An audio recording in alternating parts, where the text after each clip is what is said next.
Jon Jones, the greatest combat fighter of all time. When you talk about the Ali's and the this and that, is the nastiest dude ever in the history. And I always say this about John's got a dark side to him. John's got like those is a killer in every way that you can be. That's a great fight. Him looks at him like, what you gonna do? You're gonna do something, you sit there and shut your mouth. Everybody hates that guy. Right. And when Connor did that, I mean, every stop that we did, it was something different and something new. And Floyd is so brilliant. I mean, Floyd just was a part of the whole thing and did his thing. It's one of the highlights of my career. Being on that world tour it was amazing. Those felt like pay-per-views. The press conferences felt like pay-per-views. Those things were massive. They were all sold out.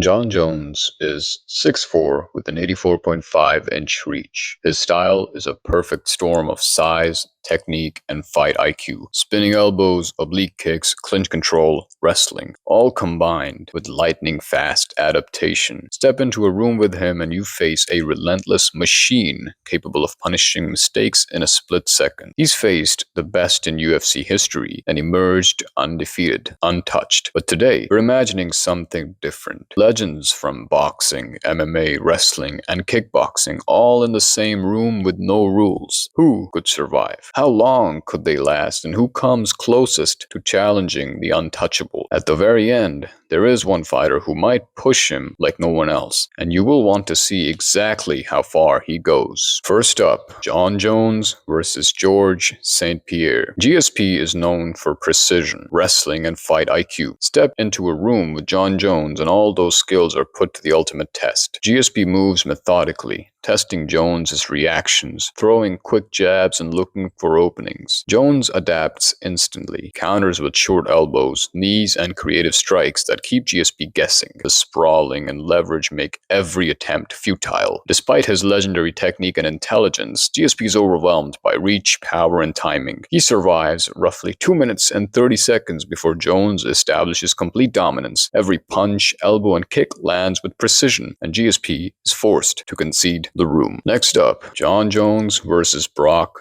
Lesnar. Brock Lesnar brings sheer size, strength, and wrestling dominance. In the room, he tries to rush Jones, using brute force to dictate the pace.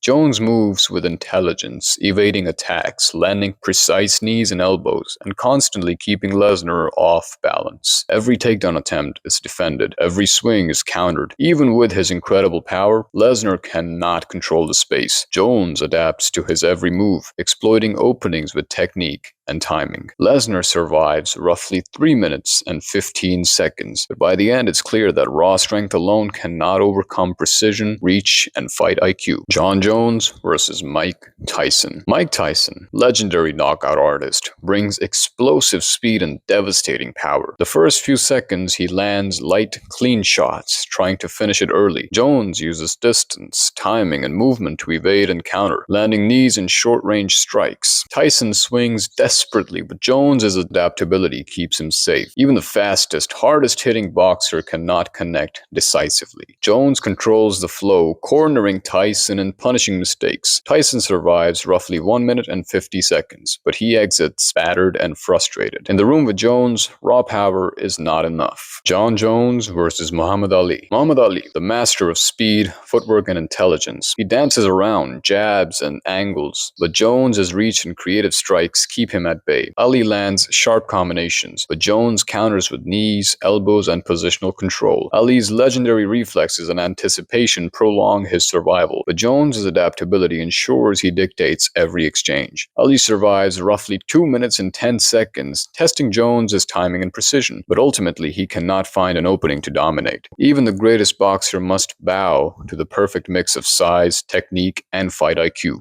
Now we're getting into the big dogs. Jon Jones versus Tyson Fury. Tyson Fury's size and jabs create initial control. He moves forward, keeps Jones at distance, but every punch is met with counters and clever positioning. Jones adapts instantly, slipping strikes, landing elbows and knees, and controlling angles. Fury tries to reset, but Jones forces him into reactive mode. Fury survives roughly 2 minutes and 40 seconds, the longest of the boxers in our scenario, but Jones's versatility proves too much. Next up, Jon Jones versus Alex Poatan Pereira. Pereira, the knockout specialist from kickboxing, lands heavy kicks and straight punches. Jones slips, counters, and mixes strikes and takedown threats. Pereira swings for big shots, but Jones anticipates and punishes. The room is a dance of attack and counter. Pereira survives roughly 2 minutes and 25 seconds, landing clean shots but unable to secure control. Every strike is measured by Jones's superior timing and reach. Next up, Jon Jones versus Alexander Karelin. Alexander Karelin, the strongest wrestler in history. He tries powerful throws and clinches. Jones moves with leverage, counter strikes, and avoids being controlled. Each attempt from Karelin is met with clever counters, spacing, and knees. Karelin survives roughly 3 minutes and 5 seconds, testing Jones's ability to handle unmatched strength. But even he is outmaneuvered and outclassed. Jon Jones versus Anderson Silva, the master of timing and creativity. Silva attempts unorthodox strikes, spinning attacks, and counters. Jones adapts seamlessly, slipping, landing knees and elbows, controlling the distance, and anticipating Silva's movements. Silva survives roughly 2 minutes, showcasing skill and creativity, but Jones's versatility ensures control from start to finish. Jon Jones versus Khabib Nurmagomedov. Khabib, defeated grappling machine. He pressures relentlessly, closing distance, attempting takedowns, controlling clinches. Jones sprawls, counters, and uses knees and short strikes to maintain dominance. Khabib's pressure prolongs the fight. Khabib survives roughly 3 minutes and 30 seconds, the longest grappler, but even he cannot escape the perfect combination of reach, timing, and strategy. Jon Jones versus Fedor Emelianenko. Fedor, calm, precise, and experienced, is the last fighter. He lands clean shots, shoots for takedowns, and tests Jones like no one else. Jones adapts, evades, counters, and maintains control. The room is intense. Every exchange a test of skill, power, and fight IQ. Fedor survives roughly 4 minutes, the longest of any fighter in this challenge. He pushes Jones harder than anyone else, landing clean strikes and forcing counters, but even he ultimately falls. Jones walks out undefeated, untouchable, a perfect storm of size, skill, and intelligence. Now, let's look at the tally. Mike Tyson, 1 minute 50 seconds. Anderson Silva, 2 minutes. Muhammad Ali, 2 minutes and 10 seconds. Alex Pereira, 2 minutes and 25 seconds. GSP, 2 minutes and 30 seconds. Tyson Fury, 2 minutes and 40 seconds. Alexander Karelin, 3 minutes and 5 seconds. Brock Lesnar, 3 minutes and 15 seconds. Khabib Nurmagomedov, 3 minutes and 30 seconds. Fedor Emelianenko, 4 minutes. Fedor came the closest to challenging Jones, pushing him to the absolute limit. But in the end, every fighter falls. Jon Jones is untouchable, unstoppable, and undefeated. Who would you put in the room with him? Comment below. But remember, reality is harsh. Jones walks out every time.